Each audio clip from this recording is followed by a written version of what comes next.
The United States and Iran just signed a deal to end their war. A war President Trump repeatedly said America won. We won, he put it. The first hour it was over. But after weeks of secrecy, the full text is finally public.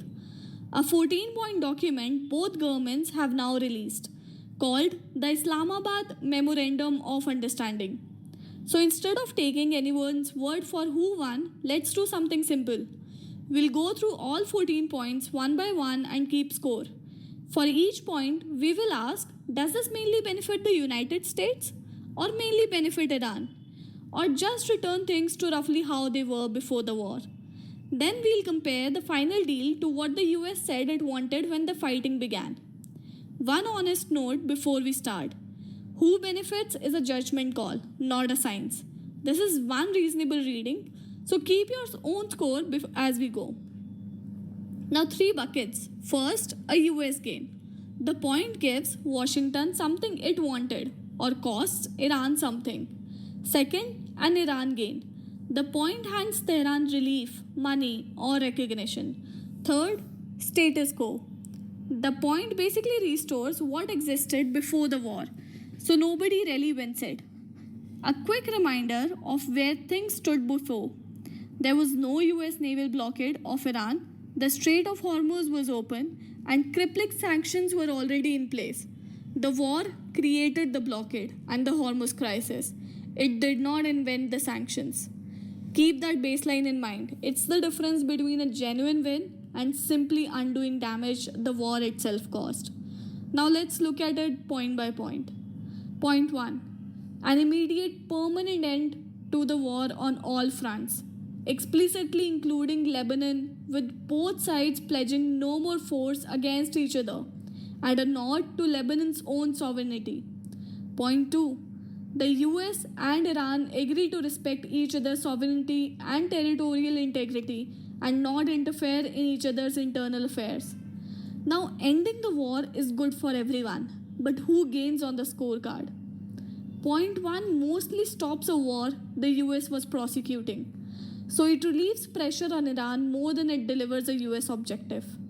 Call it a slight Iran gain learning status quo. Point 2. Don't interfere in our internal affairs is a quiet but real win for Iran. Remember, the US had openly floated regime change.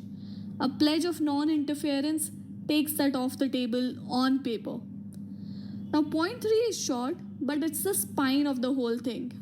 The two sides commit to negotiating a final deal within a maximum of 60 days, extendable if both agree. Read that carefully. This MOU doesn't actually settle the hard questions. It sets a 60-day clock to settle them later. So point 3 isn't a win for either side. It's a promise to keep talking. On the scorecard, that's status quo with a countdown attached.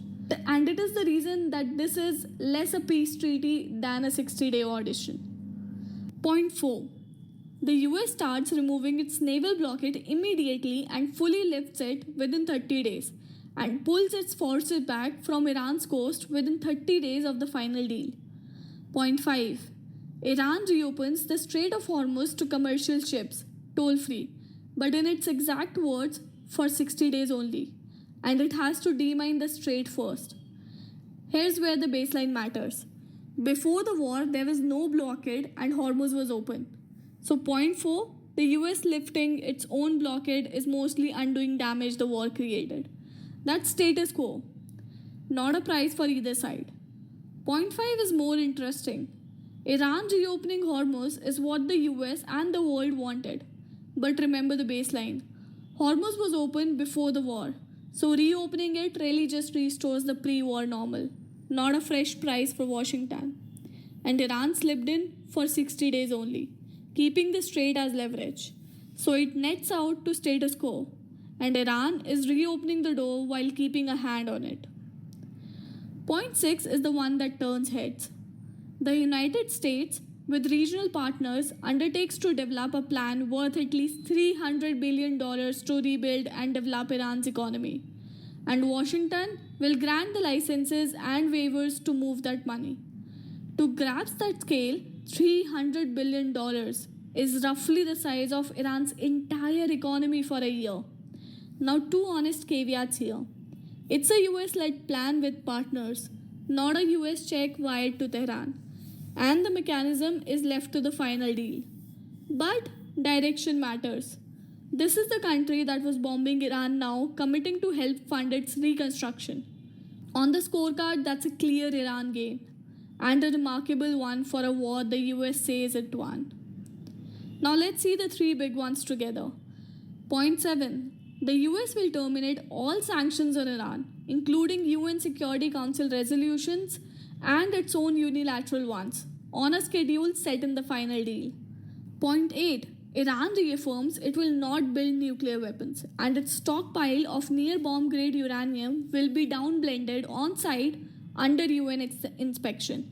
But crucially, enrichment itself is left for the final deal to sort out. Point 9. Until then, both sides keep the status quo. Iran freezes its nuclear program where it is. The US adds no new sanctions and sends no new forces.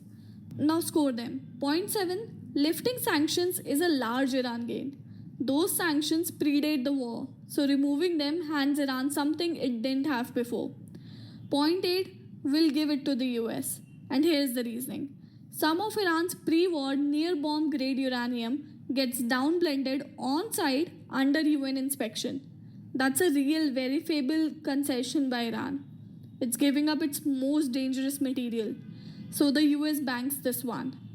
Now some will fairly say it's really status quo because Iran always insisted on paper that it would never build a weapon and enrichment itself survives for the final deal to sort out. So nothing fundamentally changed. That's a reasonable read too. We are calling it a narrow US gain. Point 9. Freezing everything in place is status quo by definition. Now the lesser known points, and they are heavily one directional. Point 10. The US Treasury immediately issues waivers so Iran can export crude oil and petroleum with all the banking, insurance and shipping services that requires. Point 11. The US makes Iran's frozen funds and assets fully available again, releasing money that had been locked up. Point 12. The two set up an executive mechanism to monitor that everyone actually follows through. Scoring is easy here. Point 10. Letting Iran sell oil and get paid is a direct Iran gain. Arguably, the most valuable thing in the entire document because oil revenue is the lifeblood of Iran's economy. Point 11. Unfreezing Iran's own money is another straight Iran gain. Point 12. A monitoring body is the rare mutual one. Both sides get a referee, so call it status quo or a shared win. The last two are procedural. Point 13. Serious negotiations on the final deal only begin once the early steps, the ceasefire, the blockade lift, Hormuz, the oil waivers, the frozen funds are actually underway. Point 14. The final deal will be locked in by a binding UN Security Council resolution. Both are status quo on a scorecard. They are about to process, not spoils. So tally it up. By this reading, the clearest gains: sanctions lifted, oil flowing, frozen cash released, 300 billion in reconstruction, non-interference land on Iran's side. The US side is thin. Essentially one narrow win. Iran downblending its most dangerous uranium under inspection. And even that, some would call status quo. And a big chunk of the deal, the blockade lift, Hormuz reopening, the freeze, the timelines, simply restores the pre-war world or kicks the hard part down the road. For a war America says it won, the deal reads less like a victor's term and more like a buyout. Now the other comparison, and this is where the deal looks even thinner for Washington. When the war began, the US stated its goal plainly. The White House listed 4 again and again. 1. Destroy Iran's ballistic missile arsenal and the factories that build them. 2. Annihilate Iran's navy. 3. Sever Iran's support for terrorist proxies. 4. Ensure Iran can never have a nuclear weapon. Trump even floated a fifth, looser idea that the Iranian people might take over their government. So, how does the final deal measure up? Missiles not dismantled, pushed to future talks. Navy not addressed in the deal at all. Proxies, the all front ceasefire touches it, but there's no dismantlement.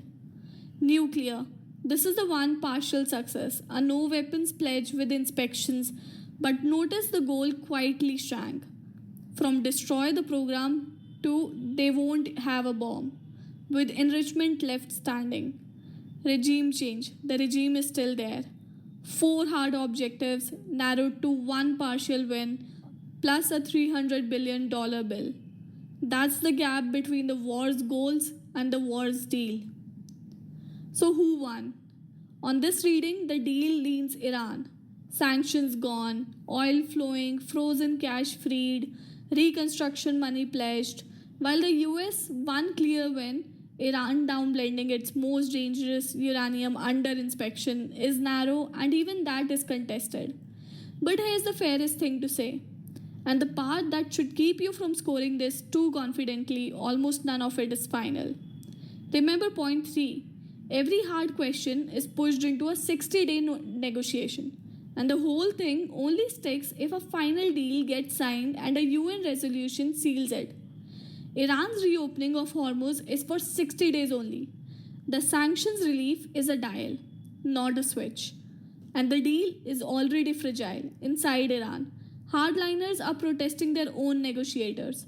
So the real scoreboard isn't the one we just filled in. It's the one that gets written when the 60-day clock runs out. But before that, we want to hear from you. Tell us in the comments how you scored it. Which points did you put where? And which ones do you think we got wrong? And why? We read them. And we'll be here when the clock runs out.